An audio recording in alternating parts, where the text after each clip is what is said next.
Does buying a home seem overwhelming? I know it was for me when I bought my first house. I personally waited far too long to buy a house, and it was because of a lack of knowledge and misinformation. My hope is after watching this video, you at least entertain the idea of buying a home and see if it makes sense for you financially. Interest rates, home prices, taxes, and insurance, these are all things to consider. Everyone focuses on interest rates without looking at the bigger picture. The monthly payment is what matters. I have many friends who have been waiting to buy because interest rates are too high or the market's going to crash. Typically, the people saying that just don't know to look at the bigger picture or all of the variables. Did you know in October 2022, the median sales price was $365,000 in Orlando? In October 23, it was $377,000, and it's currently at $389,000. Now let's factor in interest rates using median prices.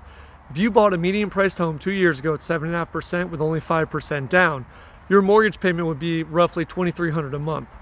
But did you know the difference in monthly payment between 7.5% and 6.5% interest rate is about $230 a month?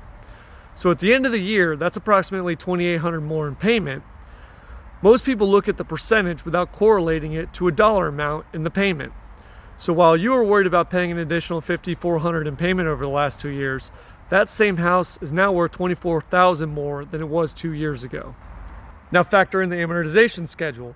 Over that same 2-year period, you would have paid approximately $7,000 towards the principal, which is more than the amount of extra payment paid by disregarding the interest rate.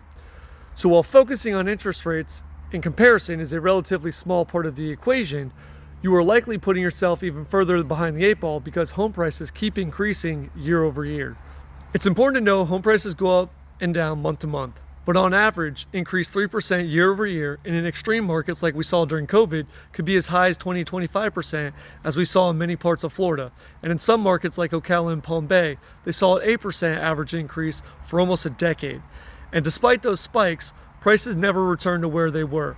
In fact, the Orlando Metro hit a new median high price twice this year in April and June before the seasonal dips began occurring. I hope that I've made a compelling argument for why you should consider preparing to buy a house. What do you need to do to prepare to buy? There are definitely some things that you want to evaluate financially. What's your debt to income ratio? Your DTI will play a big role in determining how much a bank will lend you, and if you have the ability, pay down other debts before taking on a mortgage. What's your credit score? This will affect your interest rate. Your higher score, the lower your rate. How much money do you have for a down payment? More money for a down payment means a lower monthly payment. Next, I'd recommend meeting with a mortgage loan officer so you can see exactly what you can afford and what loan type is best for you. Again, focus on the monthly payment. Remember, you do not want to be house rich, cash poor. You can't control taxes or insurance rates increasing, so it's important to leave yourself some room in that monthly payment. Depending on how the conversation goes, you may want to get pre-approved if you are actively looking to buy. And now is a great time to be in the market as inventory is the highest it's been in nearly a decade. This gives you a lot of options to choose from and potentially some negotiating power. Now, I recognize home prices make it challenging for many people to purchase, but there are options out there. There are state and locally funded down payment assistance programs that you may be eligible for depending on your income. You could also find a property in need of some work and utilize an FHA 203K loan to receive funds for rehab work and have it be a part of your monthly payment. This is a great way to not only purchase a home, but build more equity, as the rehab work will increase the property value. Buying a home is one of the best things you can do financially, as long as you can afford it and don't stretch yourself too thin with your monthly budget. And after a few years, when you build up equity, you'll have the ability to leverage the property and the equity for any large repairs that may arise. And who knows, maybe one day down the road, you can turn that first home into your first rental home and continue on that road to building the generational wealth.